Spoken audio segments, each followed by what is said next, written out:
Divina Mondragon at ang pagpasok ng mga bagong kontrabida sa FPJ's Batang Quiapo.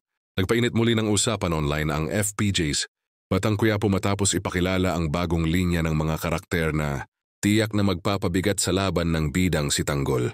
Sa pinakabagong episode, binunyag ang pangalan ni Divina Juanillo Mondragon na ginigampanan ng aktres na si Rosana Roses.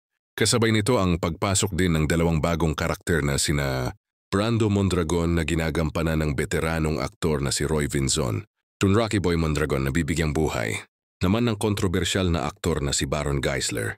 Dahil sa kanilang iisang apelido, malinaw na magkakaugnay ang tatlo bilang bahagi ng tinaguriang Mondragon family na ngayon ay nagbabadya ng mas malawak at mas organisadong operasyon laban kay Tanggol. Ayon sa mga manonood, tila lalong tumitindi ang bigat ng serye dahil sa pagpasok ng mga bagong kontrabida.